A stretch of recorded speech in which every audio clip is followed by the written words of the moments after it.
the Strategic Plan for Judicial Innovations of the Supreme Court of the Philippines for 2022 to 2027. Ayan, so let's introduce our justices. Ano lamang po ang hahaba kasi ng mga resume, ang daming mga accomplishments, mga awards. So, yung atin pong ibibigay, patikim lang, pasilip lang sa napakarami po nilang mga nagawa na in the course of their careers, no, in the judiciary. So, unang-una, ano daw po ito according to seniority? So unang-una po, Justice Ramon Paul Hernando. He is the chairperson of the Supreme Court Special Committee on Facilitated Naturalization for Refugee and Stateless Individuals. This is one of several committees he is heading. He started public service as a member of the staff of the SC Justices Edgardo Paras and Florence Regalado. He also worked at the Department of Justice as a state prosecutor, as a presiding judge of San Pablo City and Quezon City Regional Trial Courts, and later as Court of Appeals Associate Justice. Hello, Jing. Magandang araw sa iyo. Magandang araw po sa lahat. Kayo po ay tubong Tugigaraw. At matagal na po kayong pangarap nyo, nabasa ko dun sa background nyo, pangarap nyo talagang maging abogado, no? I think from the time I gained consciousness. Bakit po? Saan ang galing ito? From my father. So yung... Kasi he was a lawyer. He has passed away. Naging judge kasi siya. And when I was in law school, I would always tag along with him sa court. So that started. So siya naging inspiration nyo? Yes. Meron ba kayong mga anak, Justice? I have one 8-year-old, very brilliant daughter, si Rafael Beatriz Aidea. So siya ba ay inyo nang ginugroom at 8 years old na maging lawyer din? Definitely. Anong ginagawa nyo, sir? Sinasama ko dito sa korte. Ayun, di naman makulit. Super. Ayan, so after Justice Mon, puntahan naman natin si Justice Amy Lazaro Javier. She is the chairperson of the Supreme Court Subcommittee for the Revision of the Code of Professional Responsibility, among other committees. So she began her public service as a trial attorney at the Office of the Solicitor General and later as Assistant Solicitor General. She also served as Court of Appeals Justice for 12 years until she was appointed as Supreme Court Justice. Bati muna, Justice. Magandang araw, Jing. Magandang araw po, mga kaibigan. Ma'am, kayo po ay ulirang ina-awardee. Ang galing naman. Thank you. And marami pa kayo ibang awards, no? Pero gusto ko lang yun talagang banggitin kasi napakahirap pong maging career woman. At lalong-lalo na po kayo na umabot talaga kayo sa tugatog ng tagumpay, no? Paano niyo po nabalanse ito? Alam mo, katulong ko yung asawa ko. Katulong ko rin yung mga anak ko kasi napapaintindi ko sa kanila that I have to balance between my career and being a mother. At the same time, siguro ang swerte ko talaga dahil yung mga boss ko sa OSG before, pwede kong dalhin yung mga bata. Na maglalaro lang sila habang nagtatrabaho ako. So parang si Justice Mon? Yes. At saka, yung anak ni Mon, genius yun. Alam niya na yung Bill of Rights. Oh, wow! Pwede na. Pwede na pala. Genius yung batang yun. And another thing, siguro yung family support ng nanay ko. My mother retired at the age of 60 to help us raise our children, to tutor them. Masabi nga po nila, di ba, it takes a village to raise a child. So you had all the support, no?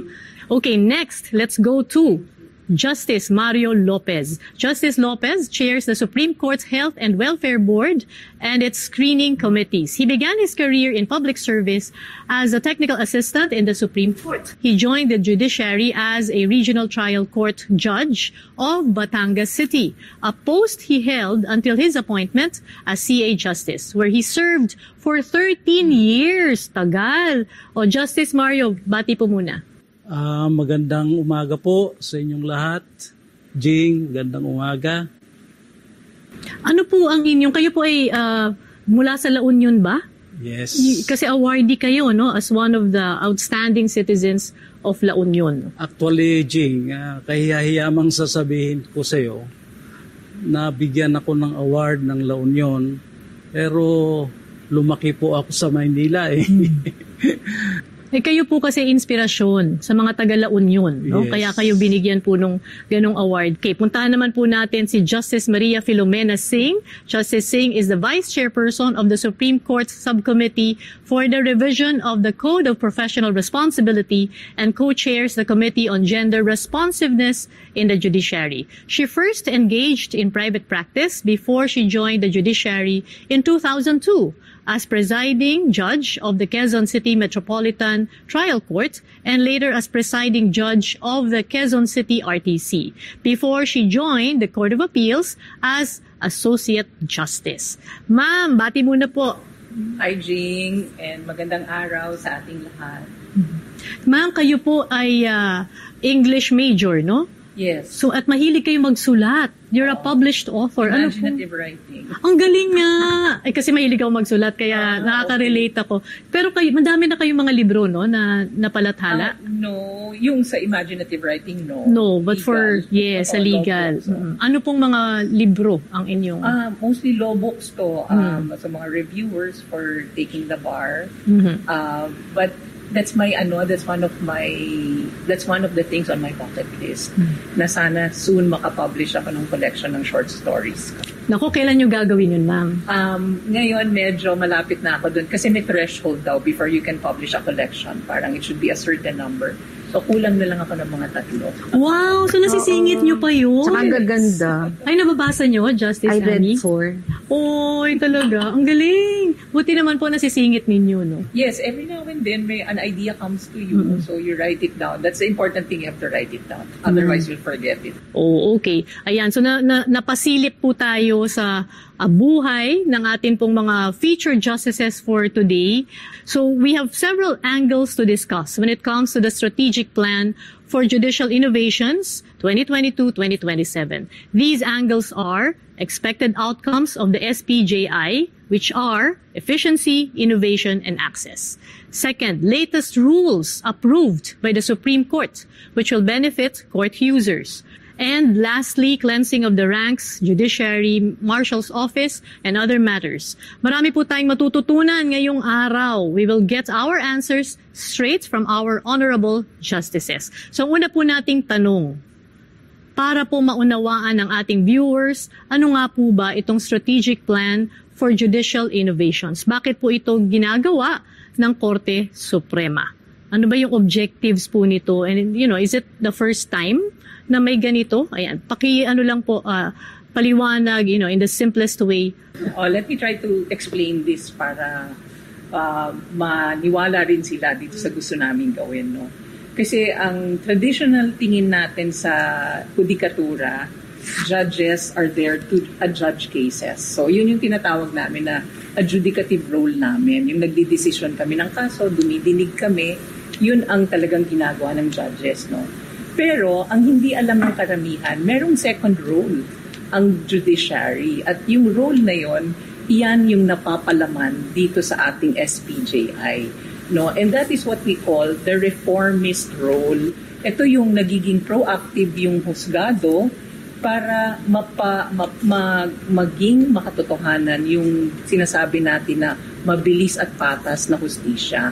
So yung SPJI in short is a collation, a compilation ng lahat-lahat ng activities at mga programa ng Korte Suprema para tugunan ang pangangailangan ng ating taong bayan. So tulad nung binanggit niyo, ma'am, no, malinaw po ng SPJI ay tungkol sa mga reforma na isinasagawa ng Supreme Court para mas maging efficient, sabi niyo nga, no, ang pagbibigay ng responsive and real-time justice. Para po maging efficient, kailangang mag-innovate o magkaroon ng pagbabago.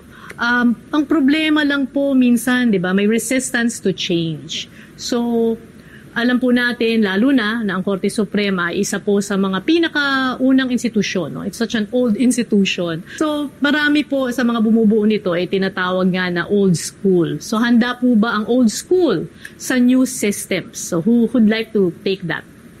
It is a must that we must embrace technology and change. Kasi that's the only way to move forward.